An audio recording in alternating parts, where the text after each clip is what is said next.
directly over the origin, you'll land in a mirror position on the other side.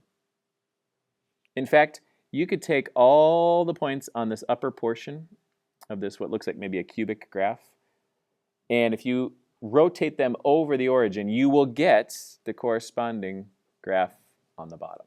That's odd symmetry, symmetry about the origin. Now, this is odd symmetry. Notice the graph. Even symmetry. Notice the graph. Odd symmetry. Notice the graph. Even symmetry. Notice the graph. Does anyone have any idea why those might be called odd and even? Sneaky, sneaky. Thinking. Direction that they go.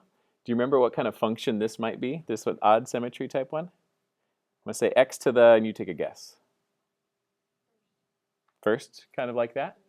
Third.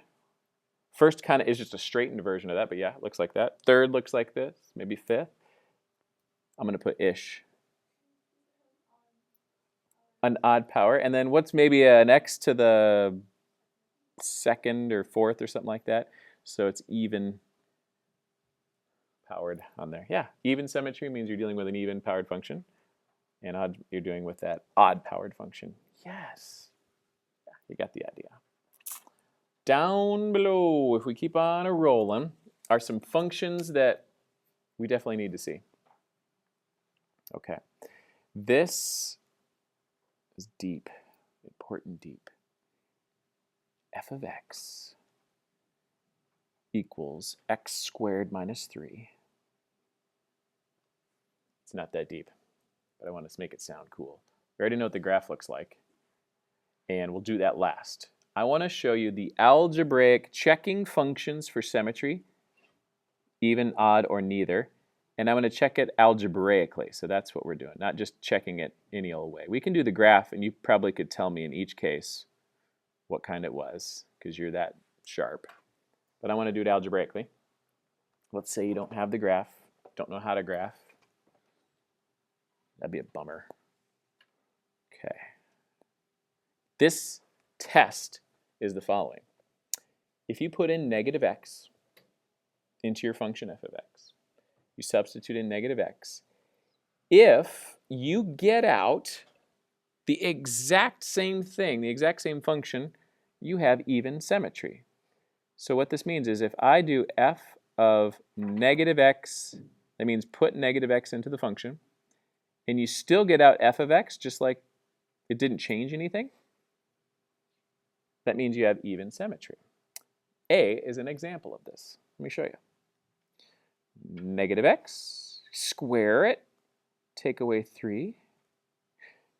Turns out that f of negative x ends up being, hey, square negative, it's still x squared minus 3. These are the same. That's cool. So it's even symmetry. What it means is to do a negative x is a horizontal rotation. It means by turning this thing horizontally, I end up with the same exact graph. Twisting it horizontally, I end up with the same thing. That's the definition of even symmetry. Okay. Let me try another one. I'm going to go to the C version, the way I have it in my notes. I want to do, let's do an odd symmetry, one that works. H of x is x cubed over 4 minus x squared. You following me there? Okay. Bad handwriting at all? If I put negative x into this thing, the test is substitute negative x, and you have to use parentheses all the time. Make it one of your best practices. You always substitute using parentheses. Always, always, always. 4 minus negative x squared. I substituted negative x in for x's. Parentheses indicate where I did that substitution. If I simplify this, check what happens. Pretty cool. H of negative x is, sorry about that, negative x cubed is still negative x cubed. 4 minus negative x squared just makes positive x squared. If you take a close look at these the original and the one where we put negative x in there, the only difference is one is x cubed over 4 minus x squared, the other one's negative x cubed over 4 minus x squared. They're opposites. And when that happens, you're dealing with an odd function. Let me give you the notation. It's already in your notes, actually.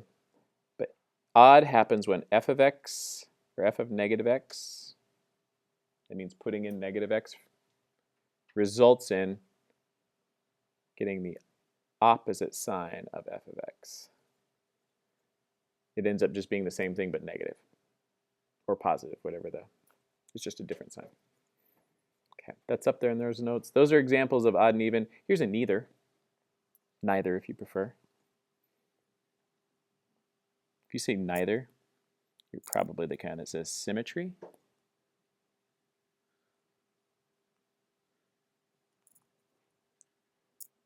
Okay. Got it. It's a good one. If I throw in a negative x with very liberal use of parentheses. Got it? Square those. X squared, it becomes plus 2x minus 2. That is neither the opposite nor the same as the original. So we say neither. Neither odd symmetry nor even symmetry is what that means. I was just talking about symmetry. Neither.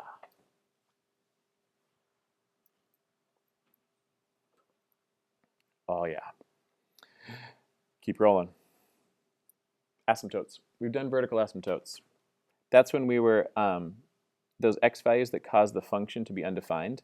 We've dealt with them a lot with like denominator equal to 0. That's the one we've done a lot of. Denom equal to 0. Those cause vertical asymptotes unless it gets canceled algebraically. So that's been a case for us. But we're going to deal horizontal asymptotes. That's the new one.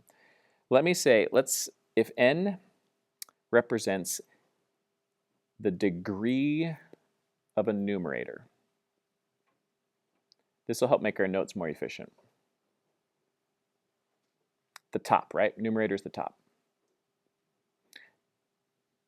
Let's go with d is the degree of the denominator.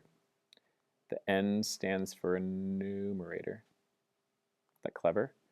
D stands for denominator.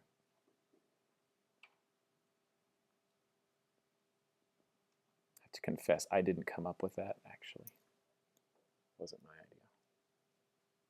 Okay, here's the rule. If n is bigger than d, the numerator has a higher power than the denominator, you will have no horizontal asymptote. Horizontal asymptote.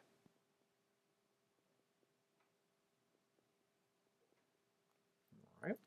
I'll give you an example shortly, but if n is less than d, numerator has a smaller power, smaller degree, y equals 0 will be your horizontal asymptote.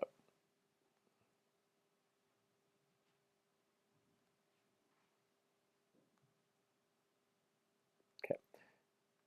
I'm going to go ahead and just throw some equations out here just so you can see what I mean. The top example would be something like, and by degree I mean highest degree in that particular polynomial. So this is a polynomial on top, and so is this polynomial on the bottom. When I say the degree of the polynomial, I mean the highest power of that polynomial. So you notice that's degree 5 over degree 2, which means there's no horizontal asymptote in that case.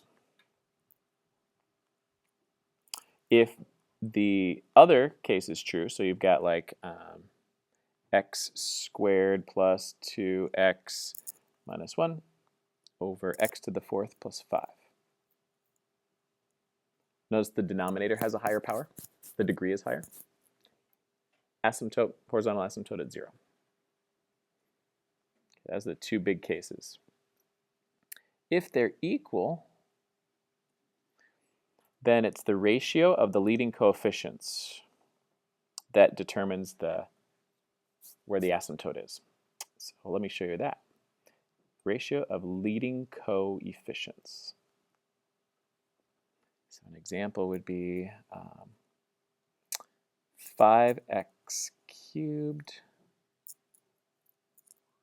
plus 2x plus 1 all over 3x cubed minus or plus 7. The degree of each of these is 3. They're different size polynomials. That's okay. It's all about like the power, the highest power. They're both degree 3, so they're equal that way.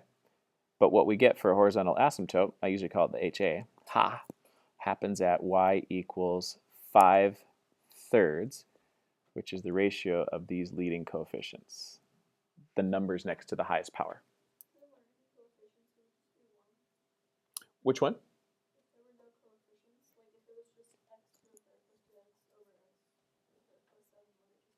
Exactly. Yeah, if there's no number in front of it, so even these up above, when there is no number written out front, you can always assume that coefficient of 1. Good. That's exactly right. Yeah, always okay to assume that. Good. So let's look at some. So those are the big rules. Horizontal asymptote is at 0. If it's bottom heavy, I like to say bottom heavy, horizontal asymptote 0. If it's top heavy, no asymptote. If they have equal degrees, it's the coefficient of the leading terms. We need examples. Let's do it. 10A, B, and C. How are we doing? Got it, 22? We can do this. Let's put in C really fast. Thankfully, these are just recognition problems. X to the third over 3x squared plus 8x plus 5. Okay. That's the last one. The first one, bottom heavy. Notice like the x squared on the bottom bigger than the... Do you remember what this is? Totally. Numerator has a lesser power than the denominator. Our ha equals 0. Next case, crazy as it may seem, they both have the same power. They're both x squared. So we look to the leading coefficients, 2, and this is a sneaky one, -1. So this is actually ha of y equals 2 over -1, also known as -2.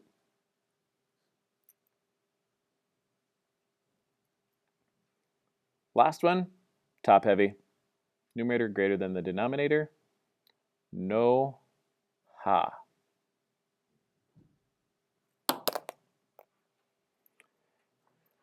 Assignment due Thursday, 11:59 p.m. That is a modification. Quiz Friday. Roughly this time.